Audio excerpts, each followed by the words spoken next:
Friends नमस्कार, स्वागत है आप सभी का जीएस विजन एकेडमी पर। तो आज हम देखेंगे उच्च शिक्षा विभाग द्वारा जो प्रयोगशाला तकनीशियन भर्ती परीक्षा 29 तारीख को होना है, 29 सितंबर को। उसके लिए हम आज छत्तीसगढ़ का पंचायती राज से संबंधित महत्वपूर्ण एमसीक्यू करेंगे। क्या क्या क्वेश्चन एक्सपेक्टेड है, क्या क्या क्वेश्चन व्यापम पूछ सकता है, ये सारे क्वेश्चन हम करेंगे। यह चाहे प्रैक्टिस सेट इसको 4 कहें या 5 कहें।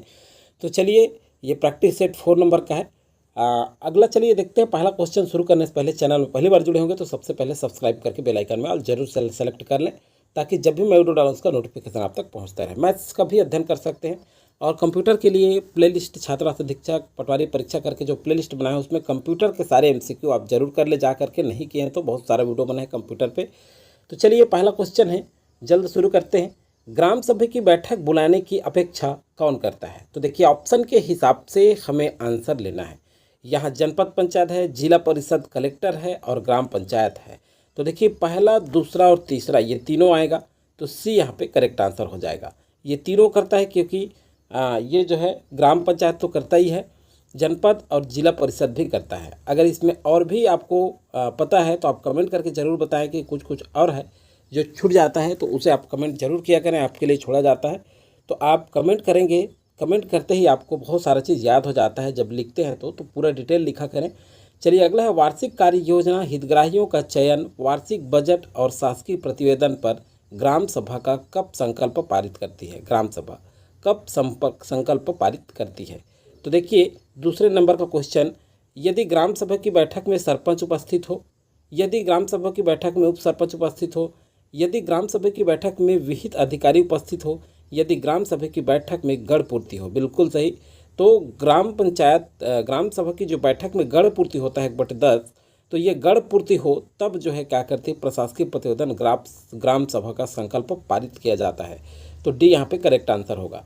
चलिए, अगला क्वेश्चन है, पंचायती राज का प्रधान लक्ष्य क्या है?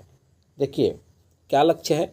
देखिए, आप भी क्वेश्चन पढ़िए अच्छे से। ऑप्शन, ग्रामवासियों के बीच प्रतिद्वंदियों को बढ़ाना, चुनाव में लड़ने के लिए ग्रामवासियों को प्रशिक्षण देना, ग्रामवासियों में शक्ति का विकेंद्रीकरण, और इनमें से कोई नहीं। देखिए, पंचायती राज का प्रधान जो लक्ष्य है, ग्रामवासी जो होते हैं उनमें शक्तियों का विकेंद्रीकरण है, मतलब उन तक पहुंचना, शक्तियों को उन तक पहुंचना। तो सी जो है यहाँ पे करेक्ट आंसर होगा। आप अपना आंसर भी चेक करें, आप कितने क्वेश्चन बना पाते हैं। पंचायती राज संस्थाओं को 1988 में संवैधानिक स्तर प्रदान करने की सिफारिश किस समिति ने की थी? चौथे नंबर का। तो देखिए, बलवंत राय मेहता, अयंगर, ठुंगन और सिंहल समिति। तो 1988 में संवैधानिक स्तर प्रदान करने की सिफारिश जो है ये ठुंगन समिति ने की थी। यहाँ पे सी करेक्ट आंसर है 4 का। पांचवा का देखते हैं, पेशा अधिनियम किस वर्ष लागू हुआ? 1996, 97, 95 और 98 में। तो पेशा जो है ये वर्ष 1996 में लागू हुआ। ए यहाँ पे करेक्ट आंसर है। चलिए, छठवां नंबर क्वेश्चन है, छत्तीसगढ़ पंचायत राज अधिनियम 1993 के तहत धारा जनपद पंचायत और जिला पंचायत को अपने निर्वाचित सदस्यों में से कुछ स्थायी समितियों का गठन करने की शक्तियाँ प्रदान करती है। तो देखिए, किसमें? 23, 36, 47 और 54। तो सही आंसर होगा 47 में। किसमें? 47 में। चलिए, अगला क्वेश्चन है, ग्राम सभा की शक्तियों और कर्तव्यों का विनिश्चय कौन करता है? देखिए, ग्राम सभा की शक्तियों और कर्तव्यों का विनिश्चय कौन करता है? 7वें नंबर क्वेश्चन, तो जिला पंचायत, राज्य विधानमंडल, जनपद पंचायत और जिला प्रशासन। तो जब आप ऑप्शन देखते हैं तब कन्फ्यूजन क्रिएट होता है। यहाँ सही आंसर होगा राज्य विधानमंडल प्रदान करता है ग्राम सभा को शक्ति और कर्तव्यों को विनिश्चय कराता है। कौन? राज्य विधानमंडल। तो 7 का बी करेक्ट आंसर है। चलिए, 8वें नंबर क्वेश्चन देखते हैं, भारत में पंचायती राज प्रतिनिधित्व करता है शक्तियों का विकेंद्रीकरण, लोगों की हिस्सेदारी, सामुदायिक विकास, उपर्युक्त सभी का। तो बिल्कुल, भारत में पंचायती राज जो है शक्तियों को विकेंद्रीकरण के लिए, लोगों को हिस्सेदारी बढ़ाने के लिए और सामुदायिक विकास, ये सभी के लिए करता है। तो डी यहाँ पे करेक्ट आंसर होगा 8वें का। चलिए, 9वें नंबर क्वेश्चन है, छत्तीसगढ़ में ई पंचायत प्रोजेक्ट उद्घाटन कब हुआ? ये हुआ 15 जनवरी 2022, 15 अगस्त 2001, 2 अक्टूबर 2008, 1 दिसंबर 2010। सही आंसर है 15 जनवरी 2022 को हुआ ई पंचायत प्रोजेक्ट का उद्घाटन, और बहुत इंपॉर्टेंट है, याद रखेंगे। चलिए, अगला क्वेश्चन है, संविधान के किस भाग में पंचायती राज व्यवस्था के प्रावधान का उल्लेख है? देखिए, 10वें नंबर का, भाग 4, 3, भाग 6, उपरोक्त में से कोई नहीं। तो भाग 4 में है। 10वें का ए जो है करेक्ट आंसर है। 11वां नंबर क्वेश्चन देखते हैं, ग्राम सभा की आपात बैठक। देखिए, ग्राम सभा की आपात बैठक की सूचना कितने दिन पूर्व देना होता है? देखिए, ये 7 दिवस, 15 दिवस, 3 दिवस तत्काल, तो ये 3 दिवस के भीतर सूचना देनी होती है। ए यहाँ पे सी जो है करेक्ट आंसर होगा 11वें का। अगला है छत्तीसगढ़ पंचायत राज अधिनियम 1993 के तहत कौन सार्वजनिक अधिसूचना द्वारा इस अधिनियम के प्रयोजनार्थ गांव या गांव के समूह को गांव के रूप में निर्दिष्ट करेगा? तो देखिए, मुख्यमंत्री, स्पीकर, राज्य के राज्यपाल, सरपंच, तो राज्य के राज्यपाल जो है गांव के रूप में निर्दिष्ट करते हैं 1993 के तहत। तो ये सी यहाँ पे करेक्ट आंसर और बहुत इंपॉर्टेंट क्वेश्चन है ये। चलिए अगला क्वेश्चन है, भारत में त्रिस्तरीय पंचायती राज व्यवस्था की सिफारिश किसने की थी? तो अशोक मेहता, बलवंत राय मेहता, JPK राय और ML सिंघवी समिति। तो आप सभी जानते हैं बलवंत राय मेहता समिति ने की थी और बहुत ज़्यादा इंपॉर्टेंट है, टिक कर लीजिएगा बार बार 13वां क्वेश्चन, क्योंकि ऐसे क्वेश्चन रिपीट होने की संभावनाएं बढ़ जाती हैं। चलिए अगला क्वेश्चन है, इस अधिनियम का नाम बताएं जो छत्तीसगढ़ की ग्राम सभा को विशेष अधिकार प्रदान करता है। तो देखिए, छत्तीसगढ़ PR अधिनियम 1995, छत्तीसगढ़ PR अधिनियम 1993। सही आंसर है बी, छत्तीसगढ़ PR अधिनियम 1993। अगला है, ग्राम सभा के सदस्यों की कुल संख्या के उपस्थिति में ग्राम सभा की बैठक आयोजित करने के लिए मंच का गठन करती है।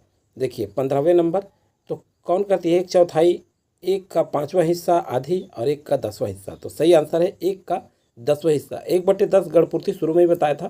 तो इस तरह से थोड़ा घूम के क्वेश्चन आता है, थोड़ा ध्यान रखेंगे आप।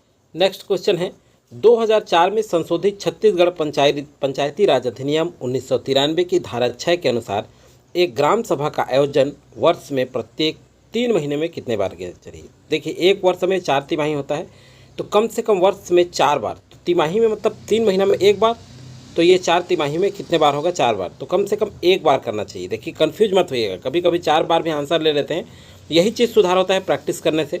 तो एक बार, क्योंकि प्रत्येक 3 महीने में पूछ रहा है, प्रत्येक 3 महीने एक बार, तो साल में 4 बार। तो आंसर इसका ए हो जाएगा। बहुत सारे वहाँ हड़बड़ी में 4 ले लेते हैं, तो ये ऐसे आंसर को थोड़ा पढ़ करके लेना है, ऐसे क्वेश्चन का आंसर। अगला क्वेश्चन है, भारतीय संविधान का अनुच्छेद 243(1) का प्रावधान करता है। तो देखिए 17वें नंबर में क्या करता है ये? पंचायतों के खातों की लेखा परीक्षा, पंचायतों की अवधि, पंचायतों की संरचना और राज्य वित्त आयोग का गठन। तो सही आंसर है राज्य वित्त आयोग के गठन के लिए ये जो है प्रावधानित करता है 243(1). तो 17 का डी करेक्ट आंसर है। 18वें नंबर क्वेश्चन देखते हैं। चलिए, राज्य सरकार पंचायतों के लिए सहायता अनुदान निर्मित करेगी जो खाली स्थान की सिफारिशों के आधार पर निर्धारित किया जा सकता है। तो देखिए, ये राज्य वित्त आयोग के सिफारिश के आधार पर निर्धारित किया जाता है पंचायतों के लिए अनुदान सहायता जो होता है। तो 18वें का जो है यहाँ पे ए करेक्ट आंसर होगा। चलिए 19वें नंबर क्वेश्चन देखते हैं, उप सरपंच बनने के लिए निम्नलिखित योग्यताओं में से कौन सा गलत है? उप सरपंच बनने के लिए आवेदक संसद या विधानसभा का सदस्य न हो, ऐसे आवेदक का पंचायत में भू संपत्ति अवश्य हो। देखिए 19 का, ऐसा आवेदक किसी को कोऑपरेटिव समिति का अध्यक्ष या उपाध्यक्ष न हो, आवेदक पंच बनने की योग्यता रखता हो। देखिए गलत है कह रहे हैं, कौन सा योग्यता गलत है? तो ऐसे आवेदक का पंचायत में भू संपत्ति अवश्य हो, ये गलत है। तो बी करेक्ट आंसर होगा यहाँ पे। चलिए अगला क्वेश्चन है, किस ग्राम पंचायत में सरपंच के पद की आकस्मिक रिक्ति हो जाने के बाद पंचायत का विशेष सम्मेलन कौन बुलाता है? देखिए, सरपंच का पद अगर रिक्त हो जाता है तो उस सम्मेलन को कौन बुलाता है? उप सरपंच, पंचायत सचिव, मुख्य कार्यपालन अधिकारी, इनमें से कोई नहीं।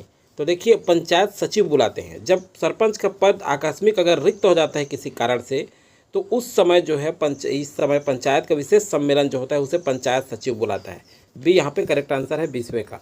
चलिए 21वें नंबर क्वेश्चन है, छत्तीसगढ़ में प्रत्येक ग्राम पंचायत क्षेत्र को कम से कम वार्डों में विभाजित किया जाता है। प्रत्येक ग्राम पंचायत क्षेत्र को कितने वार्ड में कम से कम विभाजित किया जाता है? तो ये जो है 7, 10, तो 10 में किया जाता है। बी यहाँ पे करेक्ट आंसर हो जाएगा। चलिए अगला क्वेश्चन है, स्थानीय स्वशासन की राशि किसके द्वारा प्रदत्त होती है? 22वें नंबर का क्वेश्चन। तो ये जो है कानून द्वारा, केंद्रीय शासन द्वारा, इनमें से कोई नहीं है, और भारतीय संविधान द्वारा। तो सही आंसर है भारतीय संविधान द्वारा। 22 का डी जो है करेक्ट आंसर होगा। व्याख्या, भारतीय संविधान द्वारा स्थानीय स्वशासन को शक्ति प्रदत्त होती है, निम्न में से कौन सा नियमित निकाय है? तो ये अगला क्वेश्चन है। तो ये जो है ये किस में है? ये व्याख्या हमने देखा कि भारतीय संविधान द्वारा की जाती है। चलिए अगला क्वेश्चन है, निम्नलिखित में से किन राज्यों की ग्राम पंचायतों में महिलाओं को 50% आरक्षण दिया गया है? ये बहुत इंपॉर्टेंट क्वेश्चन है। आंध्र प्रदेश, छत्तीसगढ़, गुजरात। तो देखिए ये तीनों में दी जाती है। अब कुट के हिसाब से ये आंसर है। बहुत अच्छा क्वेश्चन पूछा गया है। तो फर्स्ट और सेकंड नहीं होगा, सेकंड थर्ड नहीं होगा, फर्स्ट सेकंड थर्ड, सी यहाँ पे करेक्ट आंसर है क्योंकि तीनों है। इसके साथ साथ और कुछ कुछ राज्य है, जैसे उत्तराखंड है, बिहार है, आपका राजस्थान है, यहाँ भी क्या है 50% आरक्षण दिया गया है। और भी कुछ राज्य हैं जिसे आप कमेंट करके बताएंगे, कमेंट सेक्शन में जरूर कमेंट करें। 23वें का अगला क्वेश्चन है, निम्नलिखित में से भारतीय संविधान का कौन सा संशोधन पंचायती राज व्यवस्था को संवैधानिक दर्जा प्रदान करता है? तो देखिए 24 नंबर का क्वेश्चन ये जो है कौन सा है, 71वां, 72वां, 73वां। सही आंसर है 73वां संशोधन, सी यहाँ पे करेक्ट आंसर होगा। चलिए 25वां नंबर क्वेश्चन देखते हैं, अनुसूचित जनजाति क्षेत्रों में ग्राम सभा के सम्मेलन की अध्यक्षता कौन करता है? या अनुसूचित क्षेत्रों में ऐसा क्वेश्चन पूछे तो इसका क्या होगा, सरपंच, उप सरपंच, सरपंच या उप सरपंच, ये नहीं होगा। उपस्थित अनुसूचित जनजाति सदस्य जो ग्राम सभा द्वारा चुना जाए, ग्राम सभा द्वारा जो चुना जाए, तो डी यहाँ पे करेक्ट आंसर होगा। बहुत ज़्यादा इंपॉर्टेंट क्वेश्चन है ये भी, ऐसे क्वेश्चन आप जरूर अच्छे से करिए। अगला क्वेश्चन है, छत्तीसगढ़ राज्य में संसदीय और विधानसभा निर्वाचन क्षेत्रों में चुनाव के लिए निर्वाचन अधिकारी कौन होता है? राज्य के राज्यपाल, उच्च न्यायालय के मुख्य न्यायाधीश, जिला कलेक्टर, पुलिस अधीक्षक। तो जिला जो कलेक्टर होते हैं, देखिए 26 नंबर जिला जो कलेक्टर होते हैं ये रिटर्निंग ऑफिसर होते हैं। तो ये सी यहाँ पे करेक्ट आंसर होगा। चलिए 27 नंबर क्वेश्चन देखते हैं, छत्तीसगढ़ पंचायत राज अधिनियम 1993 के तहत इस अधिनियम के अंतर्गत निर्दिष्ट नियमित अंतराल पर ग्राम सभा की बैठक बुलाना खाली स्थान का उत्तरदायित्व होगा। ऐसा न होने के मामले में उन्हें उनके पद से अयोग्य घोषित किया जा सकता है। तो देखिए 27 का ये कौन है, जिला कलेक्टर, तहसीलदार, नायब तहसीलदार, सरपंच है। ये कौन है, उनको अयोग्य घोषित किया जा सकता है जब ऐसा नहीं होगा।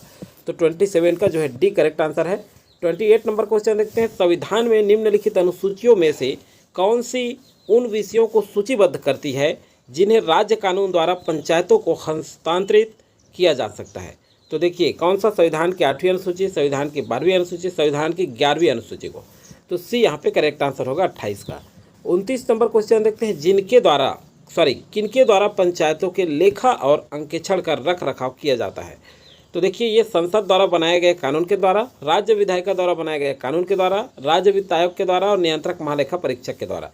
तो देखिए ये जो है बी करेक्ट आंसर होगा, राज्य विधायिका द्वारा बनाए गए कानून के द्वारा। तो 29 का बी जो है करेक्ट आंसर होगा।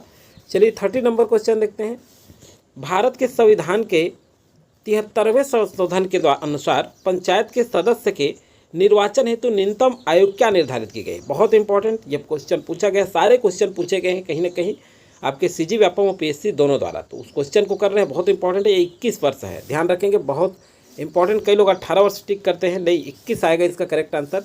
चलिए 31वें नंबर क्वेश्चन देखते हैं, पंचायती राज विषय है समवर्ती सूची का, केंद्र सूची का, राज्य सूची का, विशेषाधिकारों की सूची का। तो देखिए जब ऑप्शन पढ़ते हैं तब कन्फ्यूजन शुरू हो जाता है, कन्फ्यूज नहीं हुई है। पंचायती राज जो है राज्य सूची का विषय है, 31 का सी करेक्ट आंसर है।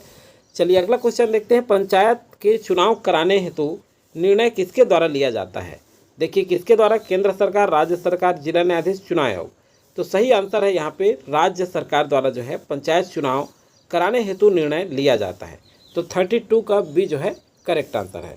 चलिए अगला क्वेश्चन देखते हैं 33 नंबर का, पंचायती राज का मुख्य उद्देश्य क्या है? पंचायती राज का मुख्य उद्देश्य क्या है? देखिए कृषि उत्पादन को बढ़ाना ये नहीं है, रोजगार को बढ़ाना भी नहीं, लोगों की राजनीतिक जागरूकता बढ़ाना। ये बहुत लोग आंसर लेते समय कंफ्यूज हो जाते हैं, तो इसको ले लेते हैं। देखिए लोगों की विकास मूलक हो गया है, विकास मूलक है, ये गलत प्रिंट हुआ है। प्रशासन में भागीदारी के योग्य बनाना, बिल्कुल सही, डी यहाँ पे करेक्ट आंसर होगा। चलिए 34 नंबर क्वेश्चन देखते हैं, पंचायती राज व्यवस्था का मूल उद्देश्य क्या सुनिश्चित है? देखिए मूल उद्देश्य क्या सुनिश्चित है, तो यहाँ 34 नंबर में देखते हैं। चलिए विकास में जन भागीदारी, ये तो आएगा। राजनीतिक जवाबदेही, ये नहीं होगा। लोकतांत्रिक विकेंद्रीकरण, ये भी आएगा। तो 1 और 3 सी यहाँ पे करेक्ट आंसर हो जाएगा। बाकी वित्तीय संग्रहण ये नहीं है। मूल उद्देश्य पूछ रहा है तो ये विकास में जन भागीदारी और लोकतंत्र का विकेंद्रीकरण, ये 1 और 3 आएगा। चलिए अगला क्वेश्चन है आपका, कौन अपने पद से प्रत्यावर्तित किया जा सकता है? देखिए ये क्वेश्चन पूछा गया है, कौन अपने पद से प्रत्यावर्तित किया जा सकता है? पंच, सरपंच, नगर पंचायत का अध्यक्ष और जिला पंचायत का अध्यक्ष। तो इस क्वेश्चन का आंसर आपको कमेंट सेक्शन पर कमेंट करके देना है और